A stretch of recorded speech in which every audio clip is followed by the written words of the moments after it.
இன்றைக்கி நம்ம சமையலில் காரசாரமான தக்காளி தொக்கு ஒரு முறை செஞ்சு வச்சா 4 மாதங்கள் வரைக்கும் கெடாமல் இருக்கும். லஞ்ச் பாக்ஸுக்கு சாதத்தோடு கொஞ்சம் நெய் சேர்த்து தக்காளி தொக்கு சேர்த்து கலந்து கொடுத்து விட்டாலும் நல்லாயிருக்கும். ஹாஸ்டலில் இருக்கிற ஸ்டூடெண்ட்டுக்கும் கொடுத்து விடலாம். வெளியூருக்கு போகிறவங்களுக்கும் இது ஈஸியாக எடுத்துகிட்டு போகலாம். சாதத்தோடு கலந்து சாப்பிட்டாவும் நல்லா இருக்குங்க. தயிர் சாதத்துக்கு, சாம்பார் சாதம், ரச சாதத்துக்கும் தொட்டு சாப்பிட்டா நல்லாயிருக்கும். இட்லி, தோசை, பொங்கலுக்கும் எல்லா டிஃபன் ஐட்டத்துக்கும் நல்லாயிருக்கும். 1 கிலோ தக்காளி. இந்த தக்காளி நல்லா கெட்டியாக இருக்கணுங்க. பாருங்கள், இந்த மாதிரி கெட்டியாக இருக்கணும். 2 வாட்டி தண்ணியில் நல்லா அலசிட்டு காட்டன் துணி வச்சு நல்லா துடைச்சிட்டு ஃபேனுக்கு அடியில் ஒரு 10 நிமிஷம் ஆற வச்சுக்கலாம். இது நீக்கிடலாங்க. இது நீக்கிட்டு இது கட் பண்ணிக்கலாம். இந்த மாதிரி சின்னதாக கட் பண்ணிக்கலாம். இந்த மாதிரி கட் பண்ணிக்கலாங்க. மொத்த தக்காளியும் கட் பண்ணி வச்சாச்சுங்க. அடிகனமான பாத்திரம் எடுத்துக்கணுங்க. கடாய் இருந்தாலும் பரவாயில்லை, பாத்திரமாக இருந்தாலும் பரவாயில்லை. நான் குக்கரை எடுத்துருக்கேன். இப்போ இந்த குக்கரில் 4 டேபிள் ஸ்பூன் எண்ணெயை சேர்த்துக்கலாம். கடலெண்ணெயோ இல்லை நல்லெண்ணெயோ ஊறுகாவும் நல்லாயிருக்கும். நான் கடலெண்ணெய் சேர்த்துக்கிறேன். தக்காளியை இந்த கடாயில் சேர்த்துக்கலாம், இந்த குக்கரில் சேர்த்துக்கலாம். நல்லா கலந்து விட்டுக்கலாங்க. அடி பிடிக்காமல் இருக்கிறதுக்காக அடிக்கடி கலந்து விட்டுக்கலாம்.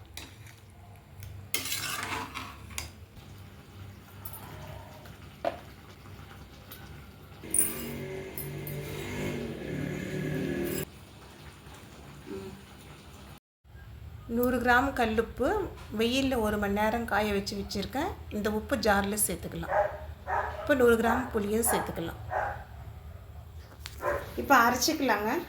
தண்ணி சேர்க்காமல் அரைச்சிக்கலாங்க. வெறும் புளி உப்பு மட்டும் அரைச்சிக்கலாம். பாருங்கள், இப்படி இருக்குது. புளி அப்படியே கூட போடலாங்க. சின்ன சின்னதாக பிச்சு கூட போட்டு தக்காளியோடு சேர்த்து வேக வச்சுக்கலாம். ஆனால் அங்கங்கே புளி மசியாமல் அப்படியே இருக்கும். அதனால் நான் மிக்சியில் பல்ஸ் வச்சு எடுத்துருக்கேன். அரைச்சி வச்சுருக்கிற புளியும் உப்பும் இப்போ தக்காளியில் சேர்த்து அடுப்பை லோ ஃப்ளேமில் வச்சு நல்லா கலந்து விட்டுக்கலாம். கரண்டியை இந்த மாதிரி அழுத்தம் கொடுத்து நல்லா மசிச்சுக்கலாங்க. அப்போ தக்காளியும் புளியும் ரெண்டும் நல்லா மசிஞ்சிடும். மீடியம் ஃப்ளேமில் வேக வச்சுக்கலாங்க. இடையிலே நல்லா கலந்துக்கிடுங்க, இல்லைன்னா அடி பிடிச்சிடுங்க. தக்காளி நல்லா வெந்து வந்துடுச்சுங்க. பாருங்கள், நம்ம போட்ட புளியும் தெரியல, நல்லா ஜாம் மாதிரி நல்லா வெந்துடுச்சு பாருங்கள். நம்ம இந்த மாதிரி கரண்டி வச்சு நல்லா இப்படி அழுத்தம் கொடுத்தோம்னா நல்லா மசியுங்க தக்காளி. இந்த மாதிரி அழுத்தம் கொடுத்து நல்லா கலந்துக்கிட்டே வதக்கிக்கணுங்க. இந்த மாதிரி வேக வச்சதான் தொக்கு ரொம்ப நாளைக்கு இருக்குங்க. கொஞ்சம் தண்ணியாக இருக்கக்கூடாதுங்க, கொஞ்சம் கெட்டியாக இருந்தால் தான் நல்லாயிருக்கும். அதனால் தக்காளியில் இருக்கிற தண்ணி நல்லா வற்றி வரணும். வெந்துடுச்சுங்க. ஸ்டவ் ஆஃப் பண்ணிவிட்டு சில்லுன்னு ஆற வச்சுக்கலாங்க. 1 டீஸ்பூன் வெந்தயம், 2 டீஸ்பூன் கடுகு. லோ ஃப்ளேமில் நிதானமாக வறுத்துக்கலாங்க. பொறுமையாக கருகாமல் நல்லா வாசனை வர வரைக்கும் வறுத்துக்கலாம். கலந்துக்கிட்டே வறுக்கணுங்க. ரொம்ப வறுப்பட்டாலும் கருகிடும், வறுப்படாமல் இருந்தாலும் ஊறுகாயில் போடும்போது கசப்பு வரும். வறுப்பட்டுடுச்சுங்க. இப்போ மாற்றிக்கலாம். தட்டுக்கு மாற்றி ஆற வச்சுக்கலாம். இப்போ கடுகு வெந்தயம் ஆறிடுச்சுங்க. இப்போ மிக்ஸி ஜாரில் மாற்றி சேர்த்துட்டு ஃபைனாக அரைச்சிக்கலாம்.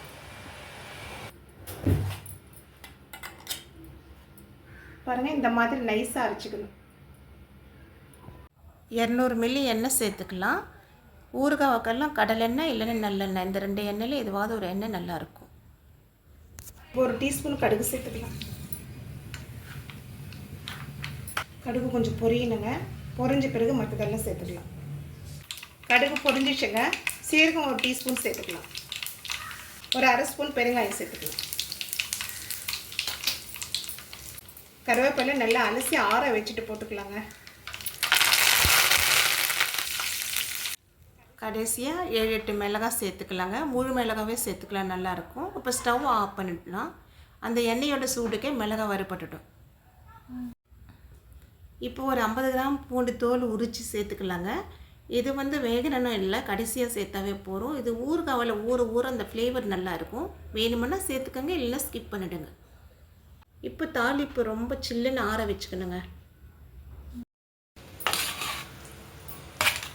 தக்காளி நல்லா சில்லுன்னு ஆறிடுச்சுங்க. இந்த மாதிரி கெட்டியாக இருக்கணும். தண்ணி இல்லாமல் நல்லா கெட்டியாக பக்குவத்துக்கு வரும்போது ஸ்டவ் ஆஃப் பண்ணிவிட்டு நம்ம ஆற வச்சுக்கலாம். இப்போ நல்லா ஆறிடுச்சு.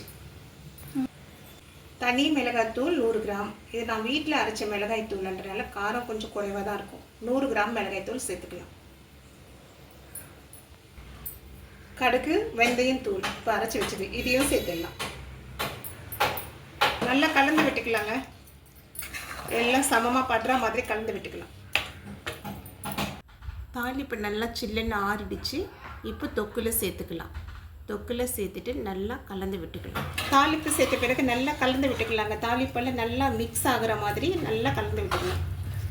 ஊறுகாவுக்கு எண்ணெயும் உப்பும் கொஞ்சம் கூட இருந்தால் தான் நல்லா இருக்குங்க. கொஞ்சம் அதிகமாக இருந்தால் தான் நல்லாயிருக்கும். இல்லைன்னா கெட்டுடும். உப்பு கம்மியாக இருந்தாலும் கெட்டுடும், எண்ணெய் கம்மியாக இருந்தாலும் கெட்டுடும். எண்ணெய் உப்பு காரம் எல்லாம் நல்லா சமமாக படுற மாதிரி கலந்து விட்டுடலாம். கலந்து விட்டுட்டு ஒரு 2 நாள் ஊற விட்டுடலாம். ஊற விட்ட பிறகு தான் நம்மளுக்கு உப்பு காரம் தெரியும். மூடி போட்டு 2 நாள் ஊற விட்டுடலாம். தக்காளி தொக்கு பண்ணி 2 நாள் ஆச்சுங்க. இது 3ஆவது நாள். இப்போ ஒரு வாட்டி நல்லா கலந்து விட்டுக்கலாம். உப்பு காரமும் சமமாக படுற மாதிரி கலந்து விட்டுட்டு உப்பு ஒரு வாட்டி செக் பண்ணிக்கலாம். உப்பு குறைவாக இருந்துச்சுன்னா 1 மணி நேரம் வெயிலில் வச்சு கல் உப்பு பவுட்ரு பண்ணி சேர்த்துக்கலாம். காரம் குறைவாக இருந்தால் காரமும் சேர்த்துக்கலாம். இப்போ ஒரு வாட்டி நல்லா கலந்து விட்டுக்கலாம். அவ்வளோதாங்க, தக்காளி தொக்கு ரெடி ஆகிடுச்சு. எந்த ஒரு ப்ரிசர்வேட்டிவ்ஸ் இல்லாமல் இந்த தக்காளி தொக்கு ரெடியாக இருக்குது. நீங்கள் கண்ணாடி ஜாரில் சுத்தமாக துடைச்சிட்டு ஈரம் இல்லாமல் போட்டு வச்சுக்கோங்க. ஃப்ரிட்ஜில் வச்சு 4 மாதம் இருக்கும், வெளியில் வச்சு 2 மாதம் இருக்கும். நீங்கள் எடுத்து சாப்பிடும்போது ஸ்பூனில் கூட கொஞ்சம் கூட ஈரம் இருக்கக்கூடாதுங்க. ஈரம் இருந்துச்சுன்னா தக்காளி தொக்கு கெட்டுடும்.